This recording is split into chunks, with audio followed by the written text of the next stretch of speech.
Sage. Wow. This is like a long time coming. Yeah, because we've known absolutely. each other. Many years coming. Wait, because I met you in 2011. Yeah. I think, we met really briefly in like 2009 in passing. You may not even remember it. It was just like a passing through at Oasis. And then like really properly connected when I came back from Australia in like 2011. Okay. And that's when, we kind of really got to know each other more then. And I'm really excited to be here and talking to you because you started a real part of my journey that activated the knowledge and wisdom you have with not only superfoods. I mean, this is Sage, and he is the co-founder of Addictive Wellness. And we love this chocolate, but this isn't chocolate. This is something you brought me, blue butterfly so that's flower. A new one. I think you really enjoy that herb. So this is yummy. Wow. So it has a very gentle flavor. It's a Thai flower. It's bright blue. You just add a little bit to water. Yeah. Chocolates. Yeah. But this is what you started with, all the chocolates. Yeah. And we're going to get to all of that. But I just want to go into a little of the history, the backstory for us. Absolutely. And thank you, first of all, for that really kind thing you said about me about activating the knowledge. That I'm honored. Yeah, because you really do have a lot of wisdom and knowledge. And I think that what brings us full circle together is that we both wanted ways to activate ourselves and take responsibility for our health and our well-being. Yeah. And then to do that, help others do the same, right? It's a natural next step. It's a natural next step, and that's where I'm at in my journey, and I know that that's where you're at. But it's like when you have this passion of having the experience of feeling good in your body and knowing that there is an alternative way of living that opens up unlimited potential and possibilities in other areas of your life, it starts with feeling good. Mm. And so how can we feel good? Through the foods we eat, through the superfoods we take in. I mean, there's so many aspects of it, but this is a key component to get you opening up to a bigger experience of yourself. Yeah, every area of your health and life is all interconnected. Mm-hmm. You know, from the way you act in your relationships to the work you do to the food you eat, they all affect each other through various means, and nothing lives in an isolated chamber. Like, you can't just look at one area of your life and say, this doesn't affect any other areas of my life and health and well-being. It's all connected. Mm-hmm. So when I met you, the kids were 2011? Yeah. That's so long ago? Okay, so I probably had 3-year-old twins, an 8-year-old, I don't even know, I have 4 kids, and I was depleted, running around, doing a million things, and you said, okay, let's talk about the 3 treasures. Right. And that was the first time I really understood it. Like, I had already had my master's degree in spiritual psychology, so I started with You started top down. I started from the higher down. spiritual centers. Yeah. And the kidneys kind of sit at the bottom in the adrenals. Right. So I knew that space of like, whoa, I want to drop in and feel this energy, but then like, how can I take that energy and be in the real world with it? Mm-hmm. So that's when you introduced me to the different herbs and everything that activated me. So you were the catalyst for me understanding Jing. Yeah. Jing energy. It's such a vital understanding that I wish more people were aware of, because it's like, for those who don't know it, to go into it just a little bit, you're in the Taoist system, they have what's called the 3 treasure system. And they say these 3 treasures form up your life. And it's Jing, Qi, and Shen. And you can translate it to essence, energy, and spirit. The Jing is like your savings kind of energy. Some people have a lot, some people not so much. You use it up little by little as you go through life, and you inherit a certain amount from your parents. Some people inherit a whole lot. Some people are like Jing trust fund babies. They start off with incredible health, and they don't even have to really care for their health. They can, drink and do drugs, and they still end up relatively healthy. And they make fun of other people like us who actually have to take care of their health for all the stuff that we do and the money we spend on it. Mm-hmm. On the other hand, some people will always be working on their health, but always struggle because they didn't start out with very much Jing, so they didn't really inherit any Jing. So this is your savings account of energy, and it's your energy reserves. Then you have your Qi, which is like your checking account of energy. It's your day-to-day active energy. It's what you get from the air you breathe and the food you eat, and practices like Qigong, for example. And this is the active energy. When you don't have enough coming into your checkings, you need to dip into your savings, and that's when you tap into your Jing. And so when people are chronically stressed, not living well, not sleeping well, doing drugs, doing alcohol, having a poor diet, they have to always be dipping into their savings account, and that's shortening their lifespan. And then the third treasure, which we can get into more later, which is kind of where you started, interestingly. Most people go in the other direction, but is the Shen. This is your higher self, your spirit, the light in your eyes. And to keep using my little financial metaphor, it's like when you do so well yourself that you start a charity or a nonprofit. It's your ability to beneficially affect others. Mm-hmm. But it's hard to do well for a lot of others if your own personal life and finances and your Jing and that core adrenal energy are not in order, right? So you can start by taking Shen herbs and taking things like reishi and albizia flower and pearl powder, but long term, you are going to give off the greatest light if you build up that core, and then you have this like strong foundation to build everything on. It's so true, and it's like to build the core is, you have to have this intuition, like just walking into Whole Foods or thinking, oh, everyone else is taking these herbs, this is what I need. There is taking responsibility for your health, like what we were said that we both did. That how do you know what you need? Like how are we? You have to really break it down and be mindful with yourself and say like, okay, I feel like I need to calm myself.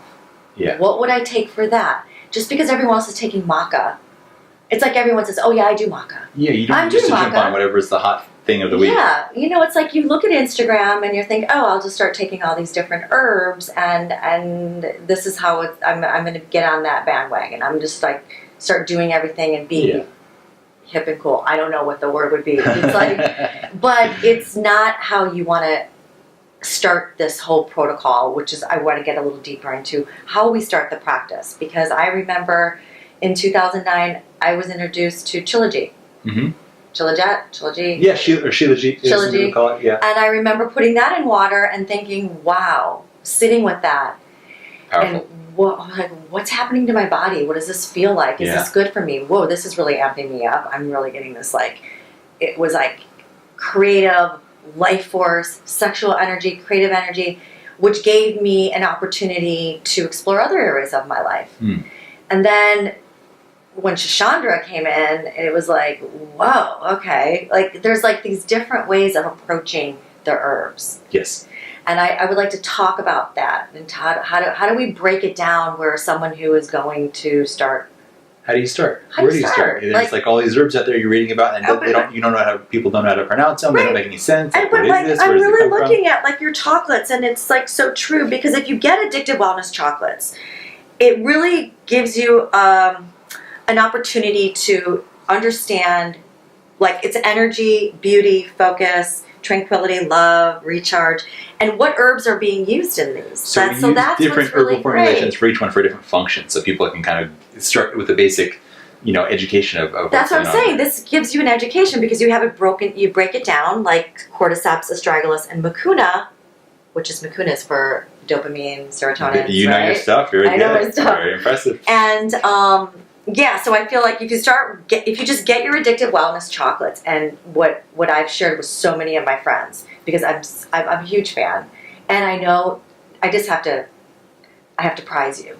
Because I knew you before this all started. Right. And I have to go back to when you came to my house and you had all your chocolates and you said, we want you to try. You came with Ana Blanca. We were sitting in the kitchen. Yeah, we were doing a little testing. And the testing, and I tried the chocolates and I said, wow. And the integrity you have with sourcing your products and where you're getting your herbs is to the I mean, honestly, it's a matter of personal integrity for me, and it's a great passion. Yes. And it makes it a lot easier to promote these chocolates and to share them with people when I know that the core of it, the integrity, is so solid, and that we're spending twice as much on ashwagandha as anybody else is, because the quality of the ashwagandha we're using is like just extraordinary. Things like that.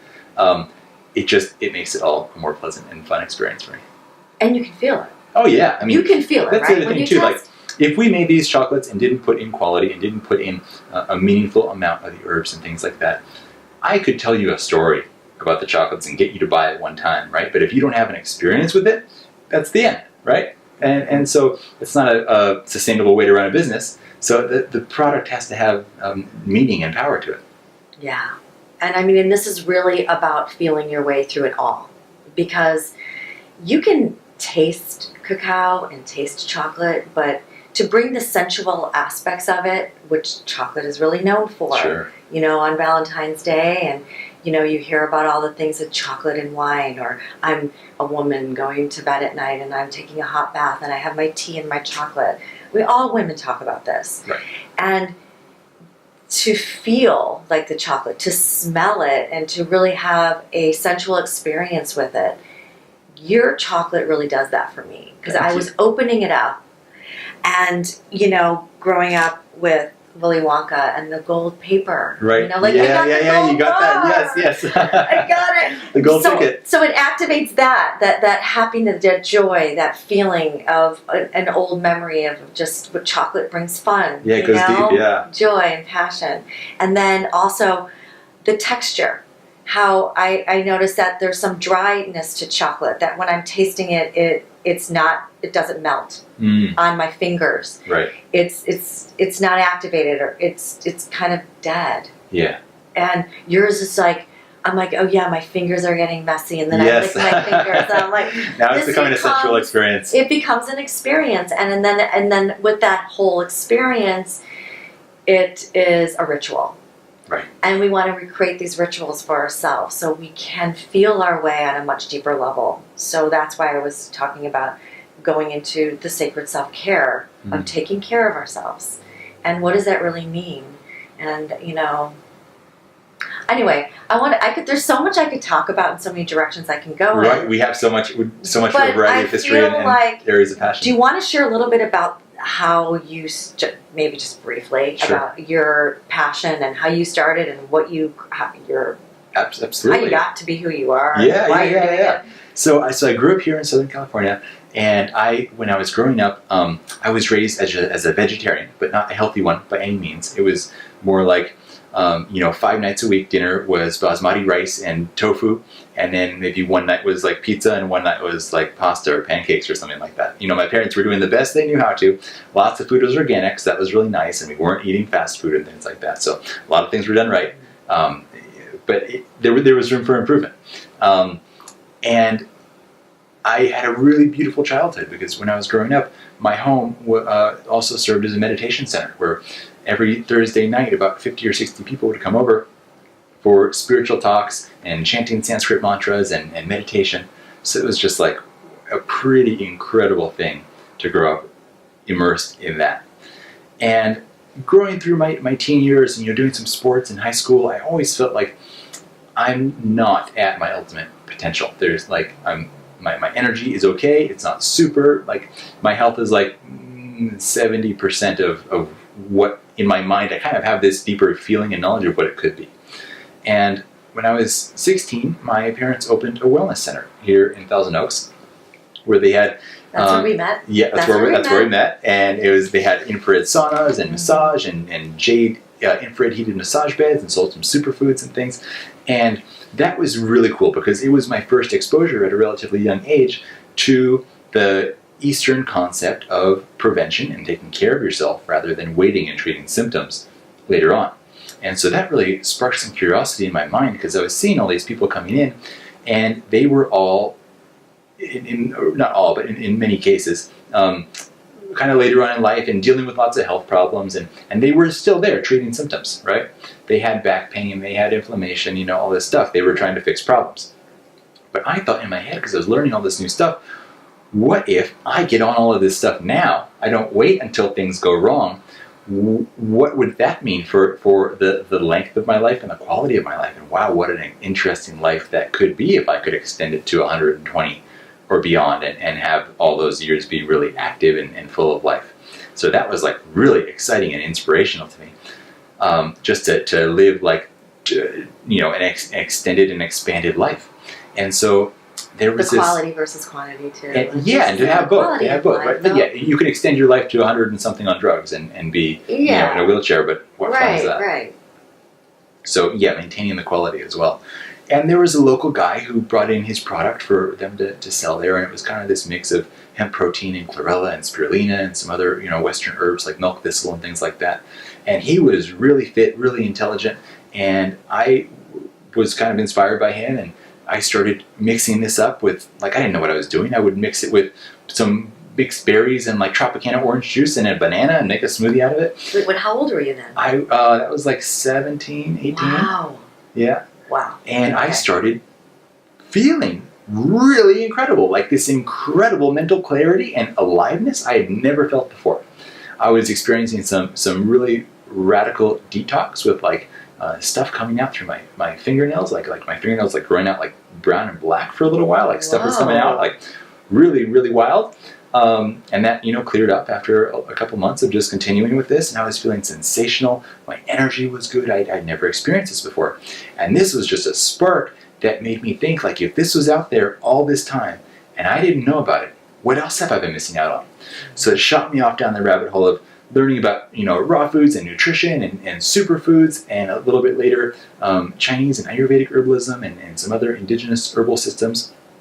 And the more I would learn, the more excited I would get, the more new stuff I would try. The more new stuff I would try, the better I would feel. The better I would feel, the more excited I would get to learn more. So it was just this cycle that started, and it continues to this day. And I love, soaking up the knowledge. I'm just a sponge. I think that's really, I like the way you shared that, because that's what happened for me. Yeah. It starts with one thing. Right. And not to get overwhelmed, just to like, wow, this feels good. How can it becomes like this little game you play with yourself. Like, how can I feel better in this area? Like, now I want more mental clarity, but I also want to know how to calm myself at night. And I want to know what can I take before I go into a sound bath? Or what can I take before my yoga practice? And you realize how much control you have over your state of health. Right, that's the thing. And then it opens up this trust in yourself.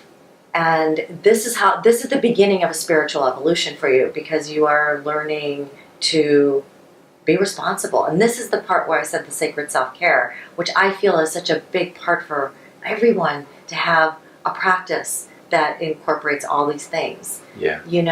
So you can enhance meditation through certain herbs by calming. Would that be ashwagandha? Ashwagandha is a nice one. One of the classic meditators' herbs is reishi mushroom. Reishi. It's known as the herb of immortality and spiritual potency.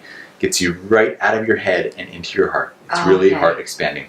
I remember the first time I had a wild reishi. This wild grown reishi is actually the most potent in terms of its spiritual effects.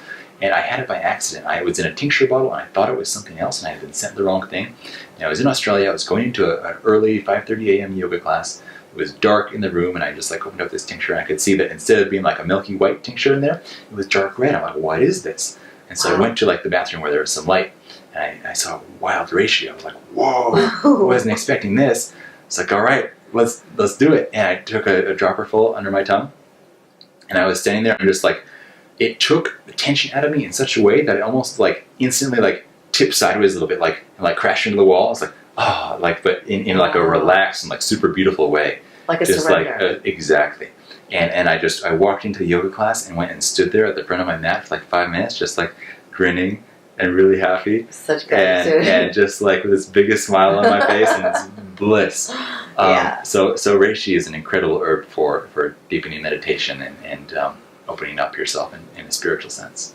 Okay, and so let's talk about shaga then. Yeah. Because can you take too much shaga? Anything you can take too much of. I've been doing, because I don't know, I felt that's the thing.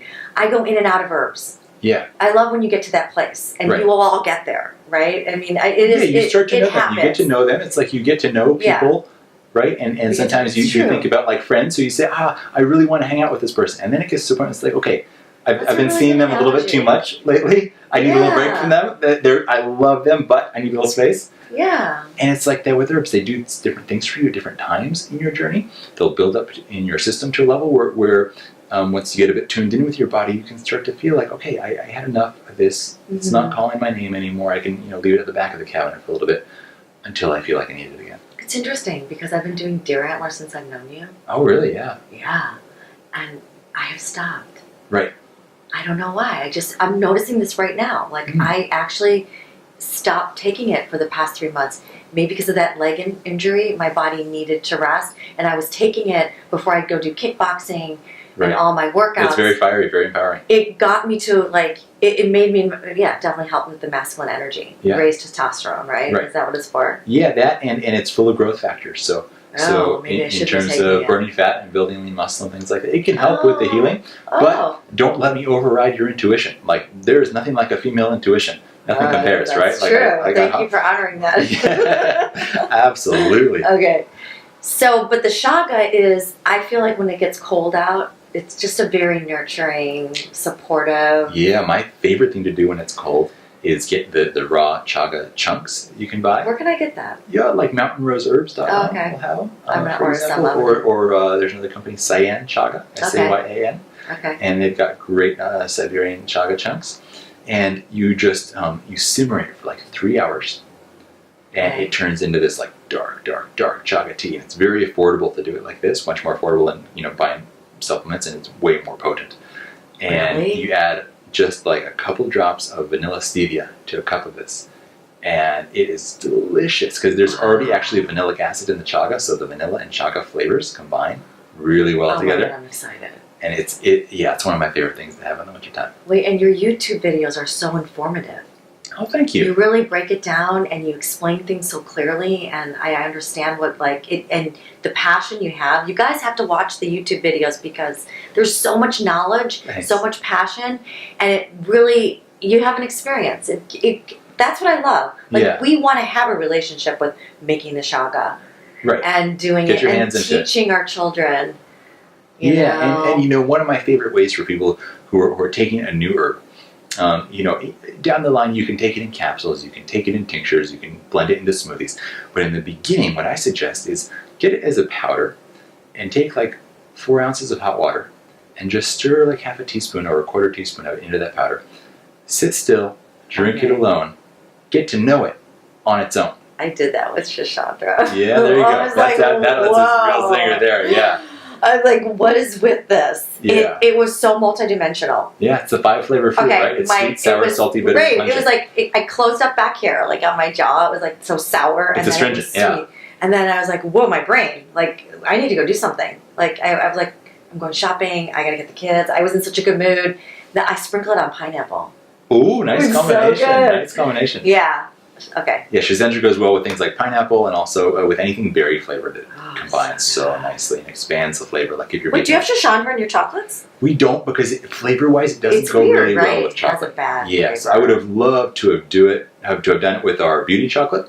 The flavors just don't work. So lots of times there's herbs that I really would like to use in the chocolate. Like I would have loved to have put holy basil in our tranquility chocolate. It's so nice for that function. Yeah. But the flavor is overpowering. It is. So it doesn't play nice with the others. And if you like the flavor of holy basil, it'd be nice, but I wanted the chocolate flavor to be, the strong flavor there. It is. I have to honor you for something that you turned me on to that I just want to share. The aloe drink. Oh. Do you know that I still the aloe make margarita? That? I make it twice a week. Wow, that's great. Do you think it has something to do with my skin glowing? Of course. So aloe is one of the greatest put that recipe foods up all the time on my Instagram story because people always, and it's my go-to. So I have to credit you. Oh, thank you. Because you fillet the aloe, the Cavito Mojito, the salt, a little salt, tocotrinos, right? Half a lemon, stevia, but I don't even use stevia anymore with it. Oh, you're badass! Wow. And it's all frothy and yummy. I did one time have a party and I put tequila in it, but you don't need to. Yeah. Amazing. It's incredible. You're amazing. Kudos with to you for sticking with it and doing it that consistently. I've been doing it. God, now that I think about it, it's been like 7 years. That's amazing. Yeah. And you're a living example of the cumulative benefits of sticking to something like that. Yeah, it's really powerful. Yeah. Okay, so I want to talk about aphrodisiacs. Sure. Because I have my own aphrodisiacs that I use to make my chocolate. I don't even know what recipe I'm really using, but I want to check with you. What are your favorites? Sustanche. Yeah. Pine pollen. Nice. And now the introduction of when I was at Erewhon last night, checking out all your chocolates, because I have yours. I know that, then I'm like, wait a minute, they have all these other new products. Yeah. And then sitting there, like just glistening at me was the mushroom. Oh, tremella. I'm like, what? So that's right up your alley as a beauty enhancer. Wait, but I was just like, Sage, I'm going, something I don't know. I got so excited, and then I wanted to share this with you so much because I got so excited to see a new mushroom. Oh, thank you. So tell me about that. Yeah, so I bought tremella it, but I'm excited grows to on use trees, and it's one of the most famous beauty herbs in the Chinese system. Wow. It improves natural hyaluronic acid production. So some people take hyaluronic acid as a supplement. This supports it naturally. What? So it's enhancing moisture and elasticity of the skin.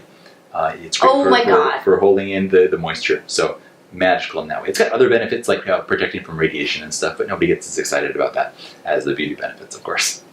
Wait a minute. So basically, if I do that with Sustanche, Yeah, and pearl powder, and I would. You Wait, might even like to add the tremella to your kefir margarita, the aloe margarita recipe. Oh, I was adding pearl powder. Oh, great! the That's other also one. great. Yeah. That was just something I did on my own. Because did you tell me to put pearl? No. In the aphrodisiac. No. In Mix? the aloe drink. Oh, I added I that. do it occasionally. It's really nice. Yeah, the flavor combines Okay, so well. I'm going to now add It's a good way to work in pearl. Okay. Yeah. Okay. So, but if I was going to... So what other ways I can add that? The tremella? Yeah, tremella. So you can, any kind of drink, hot or cold, you can add it in there. We have it in all of our elixir blend drink mixes because it's very gentle flavor-wise. So you can add it to almost anything. You could put it in soups, for example. Oh. You could add it to coffee. You could add it to oatmeal, something like that. Wow. Yeah, it's very What's the taste? multifunctional. Like, does it change Very the neutral. taste? It's got almost no flavor to it. That's why Awesome. it's so nice to use in all these different things. Yeah. It's like, because like my older daughter Marley loves chaga, she knows. Oh, nice. And, she lives in Westwood. And I'm like, just make it. Yeah. Right? What's a simple recipe? Let's give someone a simple recipe for making, like, you go to Erewhon, you get your reishi cappuccino. You can make these things. Sure. So, okay. So like a really simple, delicious hot chocolate. How about Yeah. let's start with that. Okay. Okay. So you could make a cup of Gynostema tea from Dragon Herbs, or keep it really simple. Just use hot water as the base. It doesn't have to get overly complicated. Take a tablespoon of cacao powder. I'm partial to ours, but use what you've got available to you. And then add a quarter teaspoon of reishi mushroom, half a teaspoon of Hoshu Wu, another incredible Chinese herb for supporting the Jing, the adrenals that we were talking about earlier. And then add a tablespoon of ghee or coconut oil, and then you could sweeten it with either some liquid stevia drops or a tablespoon of honey. There's a new sweetener out there that's really interesting called bocha sweet, which is a compound called pentose, extracted from kabocha squash, that doesn't affect your blood sugar, but actually acts as fuel for your mitochondria and tastes just like sugar. It's really interesting. And so that's awesome. That's an option. And then to jump back to the base of it real quick, it's even more incredible if you heat up a cup of almond milk and use that as the base, because it'll get extra creamy and delicious, and the nuttiness of the almond milk really helps to bring around that traditional hot chocolate flavor. Yeah. So that'll be a wonderful drink to start out with. That sounds really good. Yeah. Yeah. Wow. There's so much here. For people who don't want to go through the trouble, we make things like that in pre-mixed powder, so you just have to add the almond milk or the water. The big box over there. Box. Okay, yeah, let's so talk like about we this. do elixir blends in different flavors, because drinks like this, some people don't have time to deal with. So this is cacao. This is a hot chocolate? Yeah, so that you would just blend with hot or cold almond milk or coconut milk. And we do one as chai. We have one that's caramel as well. Oh, I'm going to give this to Marley and Jamie and Lily Rose. Yeah, so so it's got the tremolo. Yeah. Cordyceps, reishi, and what's gelatinized maca. What is gelatin? I've never heard of gelatin. So most people have been using raw maca for in America, right? In the West now. The way maca is traditionally consumed is that it's gelatinized or heat processed before it's consumed, and that breaks down a lot of the starches in it, making it more potent and easier to digest. Raw maca is more prone to cause indigestion and flatulence, and I always say it's cruel to give somebody an aphrodisiac that also causes flatulence. It's just not a nice thing to do to somebody. So we like to give people options. We put out so many free recipe videos on our YouTube channel and on Instagram, so people can make it themselves. We give kind of halfway ways, like the elixirs, for people to make it themselves, or if you just want to eat a bar of chocolate, we make that accessible for you too. I just want everyone to be able to get into it, regardless of where they're at, what their schedule's like, how much time they have. I mean, we all love chocolate. Yeah. Yeah. Exactly. And why not enhance it with herbs? That's the thing. It makes such a great delivery we're system. just really ready for that. I think people are ready to feel good in their body. And it does make a difference to have something that you can grab out of a backpack if you're on an airplane, Like I have my things that I take with me when I travel. Yeah. When you're in the car and you're stressed out, you have this chocolate, the tranquility. It does help support the moods, the feelings, your emotions that you're going through, and just to be able to have an opportunity to know that you have the power and to control certain things that are happening in your life. The control of your body and your state is in your hands. Yes. And it's especially important when it comes to controlling stress, like with the tranquility chocolate you were mentioning, because you can't say enough about the negative impact that stress has on so many areas of your life. And of course, the worst thing to say to somebody who's stressed is you got to stop stressing. Right. Because all that does is make you more stressed, because like you just start thinking, That's you don't understand the problems in my life. Yeah. But there's things that you can actually do, whether it's meditation or pranayama as you practice, or taking herbs like reishi and hoshu wu and ashwagandha to bring down the stress and change the way your body reacts to stressful stimuli. Because when you're stressed, your body's upregulating production of cortisol, putting you into fight or flight. This is okay when you're trying to run away from a tiger or a bear and you need it short term. But in our modern world, things are structured in such a way that so often we are producing this cortisol at a high level all the time, or in this chronic state of stress. And when your body's producing cortisol, the same essentially factory or system in your body that produces cortisol is also responsible for making your other hormones. And if there's an emergency situation, your body's going to prioritize cortisol over production of anything else. So if you're wanting to have healthy testosterone, estrogen, oxytocin levels, progesterone levels for vibrant health, your body's not going to make those if you're stressed all the time, because your body evolutionarily is not going to prioritize production of beauty hormones and happiness hormones and hormones for great physique over the production of a hormone that is going to make you survive from the immediate threat that you're being exposed to. So we've kind of biohacked our evolution in the wrong way in our modern world by falling into this chronic stress, but we have all these tools that we can use to flip it back around, which is so exciting. Yeah, it's so true. And I think that's what we're talking about when we go back to the Jing. Yes. So, because, can we talk about that so people understand? Of course. It's like you have this life force energy. Yeah. And you want to keep it as a reserve. Right. It's this one-time reserve life force energy. So this is the thing. We want you all to try herbs. That's why we're talking. We have a mission. We both have a passion for it. And we want to have it accessible to everybody. Yes, you can try the chocolates, and it's going to be an amazing opportunity to explore. But you can go deeper with it. Yeah. It's a gateway. It's a gateway drug. Yeah. And so the thing is, like, we all want to meditate, and we talk about it, and we complain that I can't sit still. Like, I know people that I coach and I work with, they're like, well, I don't have time for that. Right. But once you get to a place where you're dropping the cortisol levels and you're calm, where you can think clearly and have an opportunity to just be with yourself in a parasympathetic state, because the sympathetic state is where most of us live in, because we're just trying to get by in life, and it's difficult, and there's a lot coming at us. But you should, to have an opportunity to be in parasympathetic, is you want to go that direction more experiences of that. And this is an opportunity. You got to rewire your nervous system. Rewiring the nervous system. You will want to sit in silence. Yeah. It will become an active meditation where you can be sitting in a carpool lane or at a stoplight where you're not triggered and the cortisol levels going, oh my God, why is this car not moving? Right. I can't believe I'm waiting for my kids 15 minutes and they're not out yet. You take that time to say, oh, I know what it feels like to be calm in my body. And so you want to try to get there. And the stillness becomes, with time, delicious. And the stillness becomes your regular, that becomes your norm. Yeah. So that's the goal. I mean, that's what we're trying to do. And then it goes into not using the reserve. Yep. And getting into the shen. Right. So you build first. You stabilize your savings account. Right. Stop leaking your jing. Stop all these things that are depleting your reserves. Then you build your chi. That's your active part, right? So then you kind of so you start stabilizing the adrenals, right? Start rebuilding the adrenals. Herbs like hoshu wu, cordyceps, eucommia, cistanche, morinda, brahmania. Ashwagandha also works coming from the Ayurvedic side, and shilajit, which you mentioned as well, was one of your early herbs that you started out with. And once you have those in the system and you kind of stabilize the adrenals and you're starting to rebuild your kidney adrenal energy, this jing, then you can start working on your checking account, right? Then you start working on, okay, how am I going to access it more day-to-day energy? How am I going to change the way I'm eating? How am I going to change the way I'm sleeping? How am I going to be breathing differently? Because a big part of your chi is what you extract from the air you breathe, actually, in the traditional sense of looking at it. So when you're doing pranayama, you're building up your chi. I mean, do you come out of pranayama tired?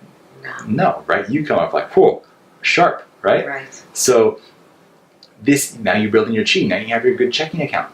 Then, natural next progression, you want to help others, right? Now your personal finances in terms of your energy is sorted. Now you want to help others. Now you set up your nonprofit.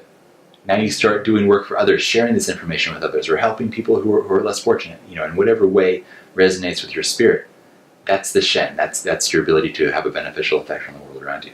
And that's why we came together. There you go. Yes. So it's been such a beautiful experience to get to where we are today. Sure has. Right? Yeah. It's a journey, and for everybody it takes different twists and turns, and everyone's got their own health challenges to deal with along the way, and it's a bit different for everyone. That's why I can't just say, this and this herb or this and this supplement, everybody should take this. There's a few exceptions like vitamin D3 and K2 and things like that, and magnesium. Pretty much everybody could benefit from. But from a genetic perspective, from what's going on in your life now perspective, to what you're eating perspective, to what your childhood traumas were perspective, everyone's so different. So you just got to start little by little exposing yourself to this, trying different things, and see what resonates with you as an individual, and build from there. And it's fun. Yeah. It doesn't have to be overwhelming. No, take it at the speed that works for you. Exactly. Make sure it's fun. Yeah. It's really fun, it's exciting, and it's a really great time to be living on the planet. And I think that we have so many opportunities to explore options and, on the internet. I know there's info overload, but you can figure out anything. You can explore it all. And you develop a filter through all that massive information and out you there. experiment with it little by little, and you talk to other people, and then you build your community of people that it's fun. It's Sure really, is. really fun. Absolutely. It's like physical training, right? Mm-hmm. If you go in too hard when you haven't trained before, you're going to break your body, right? Mm-hmm. But if you keep it at a pace, you burn out. But if you keep it at a pace that's fun, if you have a good trainer helping you out to make sure you don't push too hard and you keep it fun, great. You're going to build an incredible body out of it, and you're going to have a great state of health. So what are you working on now? What's the future with you? You should do an online course on things like this. It'd be so Yeah, so great. I kind of do that in a mini format every day. Kind of what we've been doing a lot lately is I really enjoy doing Instagram stories. And so we have a daily Q&A on Instagram stories. Really? And so I do, and I'm every day pretty much lately, I'm maxing out at the 100 story maximum on Instagram. So it's kind of like a little 25-minute Q&A TV show that I'm doing on a daily basis. It's been so fun. The questions people send in are incredible. And that's awesome. I enjoy it so much. I love interacting with people in that way and getting some beautiful messages of gratitude back, where people have had a beneficial experience on, with some new thing that I've introduced them to. And so that has been something that I've been putting a fair amount of time into lately and loving it. We're kind of we love sharing this information with people, and we do it, in the form of writing recipes. We do it in the format of YouTube and Facebook and Instagram, and just kind of taking this magical opportunity. There's a lot of downsides to social media, of course, we hear about all the time, but the ability to reach people is I think social available media is like never amazing, before. actually. Yeah. I mean, if you use it for good purposes. You're using it to be of service. Exactly. Yeah, and so, we're always expanding our product line and trying to reach as many people as possible with it and get everybody having a good time with chocolate. So that's great that they can just go to you and see what's going on and learn about the herbs. Just start there. Right. Yeah. Right? Come watch some videos on our YouTube channel or join us in the Q&A on IG and the stories. So basically, if anyone has a question that's listening to this and they follow you on the Instagram stories, they're going to get their questions answered. There you go. Yeah. Without having to go to an online program. It doesn't have to be confusing. You don't have to spend any money, and it's just it's there. Awesome. Yeah. Thank you for doing that. Because I always felt like I feel very fortunate. In some people's situations, they do have to sell educational products, and I respect that, and there's value in the products and the knowledge and the time put into it. For me, it makes it a lot more fun not having to sell an educational product. I get to have products that I sell, and people can have chocolates and these amazing herbs that I'm so passionate about and are so close to my heart. And then it gives me the freedom just be able to put all this information out for free and then reach as many people as possible, which is, so core to my mission. Yeah. It's a lot of fun. Yeah. I bet your mom's loving it. Yeah, I love her. I was just talking to her on the phone this morning, and she was like, "Oh, I really enjoyed your stories last night." And So but cute. sometimes like she'll call me out on different stuff. Like somebody asked a question the other day, like, "What do I think about homeopathy?" And my answer was like, "Well, I think in most cases, there's other methods that are more efficacious. Surely it helps some people, but I think if I was to have to say, not knowing what somebody's issue was that they were working on, would I pick homeopathy or something else, like going in it blindly? I said I would pick, probably, Chinese and Ayurvedic herbs, something like that. That's my, or addressing with supplements and nutrition. But my mom said, wait a second, there's a story you don't know. And that's that when I was like 6 or 7 months old, apparently in my sleep all night long, I would have these violent like jerks and wake up, and something was a little off in the nervous system, I guess. And they took me to a regular doctor. He had no idea what was going on. And they took me to a homeopathist. After one bottle of these little capsules, totally sorted me out. And I never had the problem again. And the interesting thing is I was too young to be affected by like a placebo effect. I didn't know what was going on. Mm-hmm. So she calls me out on stuff like that where like I need to give credit where credit is due. Yeah, it's something that she's really so helped me. knowledgeable. I mean, both your mom and dad are They're wonderful incredible. human beings. Like, Yeah. you got a great start. I'm so grateful. Yeah, you're so I'm grateful. so grateful. Me too. Yeah. So thanks for being here and sharing Thank all you. your wisdom and knowledge. And we have to go. I would love to do a live with you Yeah. and That'd be great. make recipes and in my kitchen and have like fun. I'm up for it. Okay. Sign me up. Yeah, All right. let's do Maybe it. bring Ana Blanca next time. That'd Yes, be great. absolutely. Okay. Yeah, we'll all do it All together. right. Thanks for coming. Thank you so much for Okay. having me, Gina. Bye. Bye.